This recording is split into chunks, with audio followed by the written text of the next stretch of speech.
Timnas Indonesia U23 takluk dalam 2 pertandingan menghadapi Australia U23 dalam grup G kualifikasi Piala Asia U23 2022 di Tajikistan pada 26 dan 29 Oktober 2021. Pada pertemuan pertama, Garuda Muda dibekap 2-3 oleh Australia U23.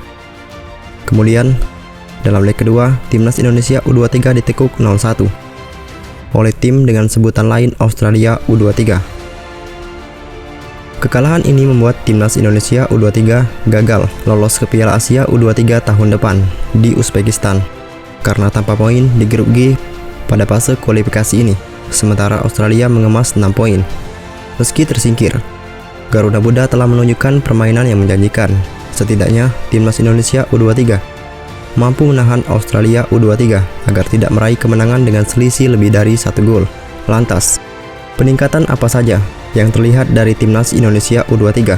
Meski kalah 2 kali dari Australia U23, lini belakang tangguh. Lini belakang Timnas Indonesia U23 pada pertandingan kedua cukup tangguh ketimbang ketika kalah pada pertemuan pertama. Serangan demi serangan dari Australia U23 mampu diredam oleh Rizky Ridho dan kawan-kawan.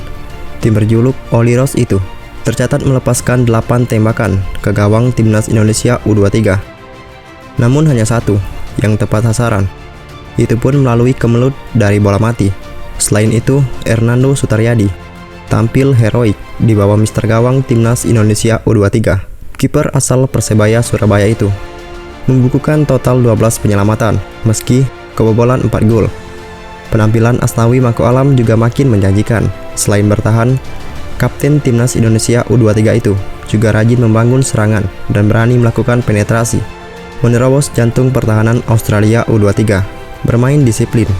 Timnas Indonesia U23 juga bermain disiplin menghadapi Australia U23 yang di atas kertas secara kualitas jauh lebih unggul. Garuda Muda tidak mudah terpancing untuk memberikan tekanan ketiga. Australia U23 menguasai bola. Rahman Irianto dan kawan-kawan juga paham harus melakukan pressing ketika Oliros mulai mengancam gawang Hernando. Namun Timnas Indonesia U23 masih perlu memperbaiki konsentrasi. Ketika menghadapi bola mati, 2 gol Australia dalam 2 partai berasal dari set piece. Sangat banyak yang harus kami evaluasi. Kalau dilihat dari perjuangan para pemain, mereka memang menunjukkan peningkatan. Namun, penyelesaian akhir Timnas Indonesia U23 perlu kamu evaluasi lagi. Sebab beberapa kali kami mendapatkan kesempatan tapi gagal memanfaatkannya, ucap Sintayong. Fighting spirit tinggi. Sintayong terus memuji fighting spirit Timnas Indonesia U23 ketika 2 kali kalah dari Australia U23. Witan Sulaiman dan kawan-kawan disebutnya terus berjuang hingga peluit panjang dibunyikan. Memang Timnas Indonesia U23 kalah 2-3 dan saya tidak begitu senang dengan hasil ini. Namun, saya ingin memuji para pemain Timnas Indonesia U23 yang tidak pernah menyerah sampai akhir. Meski kebobolan lebih dulu, jelas Sintayong setelah leg pertama. Garuda Muda memang menunjukkan semangat pantang menyerah, terutama pada leg pertama, ketika kebobolan 2 gol lebih dulu dari Australia U23, sebelum sempat mengejar menjadi 2-3. Secara keseluruhan, para pemain tampil baik, namun ada satu kesalahan dalam mengantisipasi bola mati, sehingga kebobolan 1 gol. Namun, saya tetap mengucapkan terima kasih kepada para pemain yang telah berjuang hingga akhir, imbu Sintayong setelah pertemuan kedua. Nasib Sintayong kembali menjadi perbincangan setelah Timnas Indonesia kalah dari Australia.